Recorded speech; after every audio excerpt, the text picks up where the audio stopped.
I've never been so nervous. Like it was a Valentino show, and it was like a surprise, and we were doing it for Zoolander, and I was like, oh my God, like I hope I don't fall. All these thoughts just go through What your if I mind. trip, or what if my like coat comes off? Right? Right? You're like, what do I do if my shoe comes off? All these things go through your mind. Did you always have a dream that you wanted to be in fashion and be a model? So even when I was back in the camp, I had like this favorite tutu dress of mine that I wore every Sunday, and I would cry if like my mom wouldn't let me wear it. This is literally my childhood too. I was just like that. No, never. Yeah. Tell me a little bit about how you first got to Australia.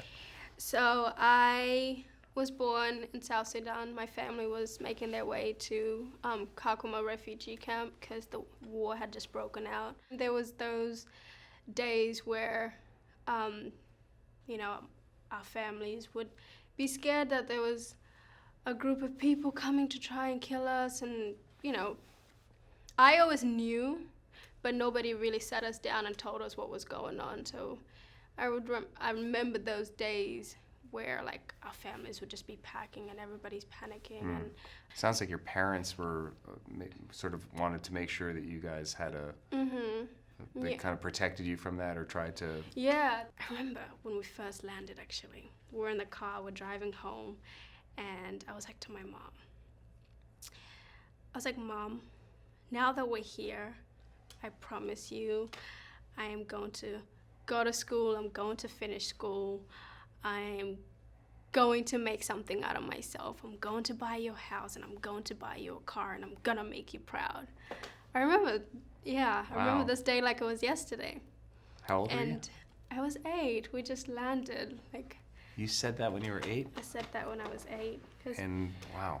All those promises, all those 4 promises I made her the day that we landed in Australia, I have accomplished all of them. You know, hadn't my mom like fought really hard to get us to Australia, I just think like what my life would be like today, you know.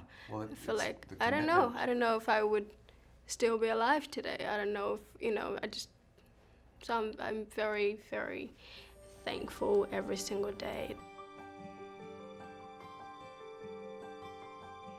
And there's so many people who've had your experience in the world. I mean, millions and millions of people. Not all of them become supermodels. Right.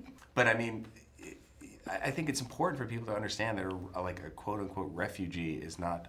It's not. Like, what does that mean? You know, that's just a person who has been put in a certain situation. Not by choice. I use myself as a prime example. I'm like, you know, I'm doing things that